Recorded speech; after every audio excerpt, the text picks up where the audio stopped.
Here's the first method to check your iCloud password. So first of all, on your iPhone, you have to open the Passwords app and access the Passwords app after verifying your Face ID or your iPhone passcode.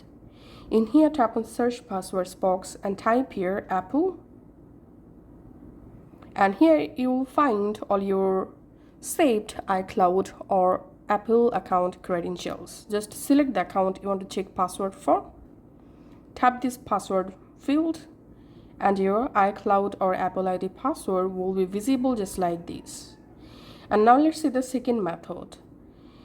If you ever saved your iCloud or Apple account password to your Google account, just open any Google app on your iPhone. So I'm opening Gmail, for example. And make sure you have signed in to the exact Google account where you saved your iCloud password. Now tap on Manage your Google account. In here, you have to tap on Security and Sign In. Then scroll down all the way to the bottom. Choose Password Manager. Tap on Search Passwords. And search for Apple. And here you will find your saved apple.com. Just tap on that. And here you can just tap this little eye icon to make your iCloud or Apple ID password visible. So this is how you can actually see our iCloud password. Thanks for watching.